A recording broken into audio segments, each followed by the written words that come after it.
ናርዲ ግሬስ ቤተሰቦች እንዴት ናችሁ? ሰላም ናችሁ? እኔ እግዚአብሔር ይመስገን ሰላም ነኝ። ትንሽ ጠፍቼ ነበር፣ አሞኝ ስለነበር ነው። አሁን በድጋሜ ተመልሻለሁኝ።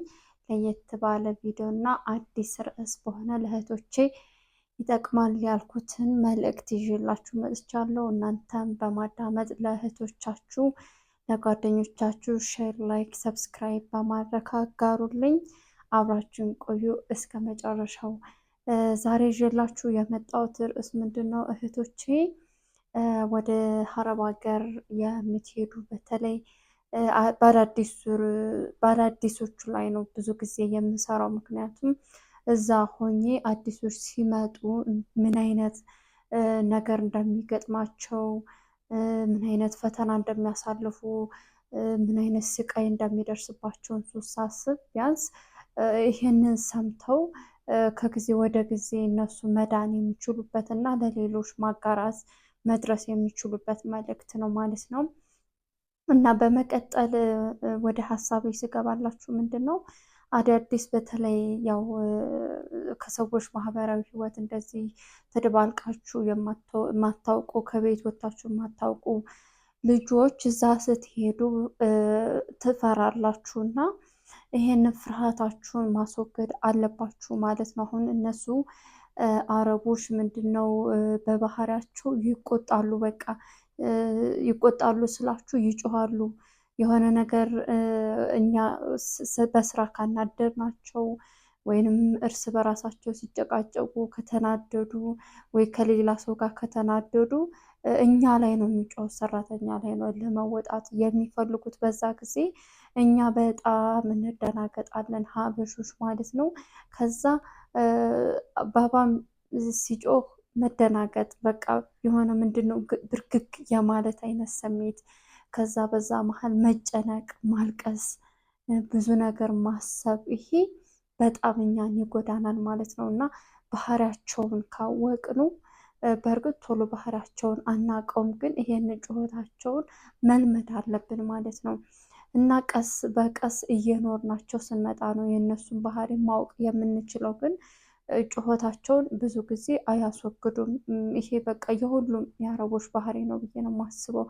በዛ ምክንያት አንዳንድ እህቶቼ ምግብ አትበሉም፣ ውሃ አትጠጡም። በቃ በጣም ራሳችሁን ትጎዳላችሁ። በስራ ላይ ነው ጊዜያችሁ የምታሳልፉት፣ ለረፍ እንኳን አትሉም። ይሄ ነገር ደግሞ ለእናንተ ለነጋችሁ በጣም የሚጎዳችሁ እና ራሳችሁ ላይ ተጽዕኖ ሊያሳድርባችሁ ስለሚችል ይሄንን ነገር በትዕግስት በእርጋታ አድርጉት። በተናገሩ ቁጥር ድንግጥ፣ ልጆቹ ሲናገሩ ድንግጥ፣ ሴትዮ ስትናገር ድንግጥ እያላችሁ እንደዚህ አይደለም። አንድ ከእህቴ የሰማሁት ነገር ምንድን ነው፣ አዲስ ነች እና እዛ ሄዳ አጋጣሚ ባልና ሚስቶቹ ሲጨቃጨቁ ትሰማለች። ከዛ በኋላ በቃ ደነገጠች። እሷንም ያው አዲስ ስንሆን ቋንቋ ስለማንችል ነግረውን ያንን ነገር ካላደረግንባቸው ይጮሃሉ እና ከዛ በኋላ በቃ በተናገሩ ቁጥር ጩኸታቸው ስለሚያስደነግጣት ምግብ አትበላም። በቃ ራሷን በጣም ትጎዳለች።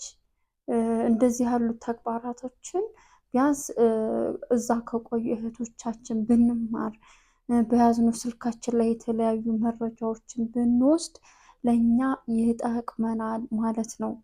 ስለዛ እህቶቼ አትፍሩ፣ ደፋር ሆኑ ማለት ነው። ሁለተኛ ነገር ደግሞ ቋንቋ ለመናገር በጣም እንቸገራለን እስከምንለምደው ድረስ። በተለይ ቤተሰብ የሌለበት ባልና ሚስት ያሉበት ቤት ከሆነ የምንገባው ብዙ ጊዜ ስለማያናግሩን ስለማናገኛቸው ብቻ የተለመደችው ነው ሁልጊዜ የሚነግሩን፣ ነይ ሂጂ፣ አምጪ፣ ውሰጂ፣ በቃ ተኝ፣ ተነሽ እነኝ ናቸው እና ሌላ ለየት ያለ ነገር ስለማያወሩን ቋንቋዎችን ቶሎ መልመድ አንችልም ማለት ነው። ሰው በዛ ጊዜ እኛ ምን ማድረግ አለብን? ከቻልን የተለያዩ የአረብ ቪዲዮዎችን ለማየት መሞከር ማለት ነው።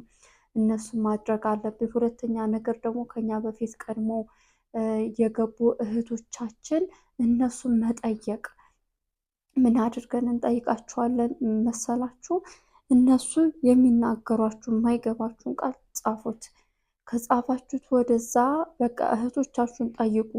በዛ መሰረት ቀስ እያላችሁ እናንተን በመናገር በመሸምደድ ደፋር ሆናችሁ ያን ቋንቋ ለማወቅ ሞክሩ ማለት ነው። ግን ዝም የምትሉ ከሆነ አይገባችሁም። በቃ ግራ ትጋባላችሁ። ሁሌ አመቱ ሙሉ በቃ እንደተደናበርን ግራ እንደተጋባን ነው ጊዜያቶቻችን የሚያልፉት ማለት ነው። ሁሌ ደግሞ በአንድ ቤት ውስጥ ላይቆይ ይችላል ወይ እነሱ ሊቀይሩን ይችላሉ ወይ እኛ ካልተመቸን ልንቀይራቸው ይችላል ማለት ነው። ስለዛ ሌላ ቤት ስንገባ ደግሞ አዲስ ነገር ያው ሰዎቹ አዲስ ሊሆኑብን ይችላሉ፣ ቋንቋው ግን አዲስ ሊሆንብን አይችልም ማለት ነው። ስለዛ እንደዛ በማድረግ ሞክሩ ማለት ነው። ሁለተኛው እንግሊዘኛም ከቻላችሁ ጎን ለጎን እየተማራችሁ ዩቲዩብ ሰርች እያደረጋችሁ ተማሩ። እንደዚሁም ከእናንተ የቀደሙ እህቶቻችሁን እየጠየቃችሁ ራሳችሁን ብቁ ለማድረግ ሞክሩ ማለት ነው። እህቶቼ ምንም የሚያስፈራ ነገር የለም። ሊሰድቧችሁ ይችላል፣ መታከስ ነው ያለባችሁ። ያው ስራ ብለን እስከወጣን ድረስ ስድብ ምንም አያደርጋችሁም። በቃ ታጋሽ ሆናችሁ የወጣችሁበትን ነገር ለማሳካት መሞከር ነው። ጊዜያችሁን አግባብ በሌለው መንገድ ማሳለፍ የለባችሁም። የሆነ ምንድነው አብዛኞቻችን ፊልም በማየት ነው ጊዜያችን የምናሳልፈው። ምክንያቱም ምንድነው አገር ቤት ስልክ የለንም፣ ተች ፊልም አናይም፣ ማዝናኝ ነገሮች አናይም። ሁሉም ለእኛ ነገር አዲስ ስለሆነ በቃ ምንም ሰዓቱ በጣም ነው የምንገለው። በዛ ሰዓት ሻወር መታጠብ ባለበት ሰዓት እናሳልፈዋለን፣ መኝታችን እናሳልፈዋለን። በቃ ስራችንም ልንረሳው እንችላለን። እንደዚህ ያለ ነገሮች ከማድረጋችሁ ቋንቋዎችን ለማወቅ የሚጠቅሟችሁን ነገር ለማወቅ ማትቸገሩባቸውን ለማወቅ በቃ አንዳንድ ነገሮች ስለ አረብ እህቶች ብዙ በሰፊው ያስተማሩት አለ። ያንን እየፈለጋችሁ እናንተን ይገነባል፣ ይለውጣል የሚለውን ነገር እሱን ለመጠቀም ሞክሩ ማለት ነው። የዛሬው ያለኝ መልእክትና ሀሳብ ይሄን ይመስላል። በሌላ በአዲስ ቪዲዮ እስከምመጣላችሁ ቸር ሰንብቱ።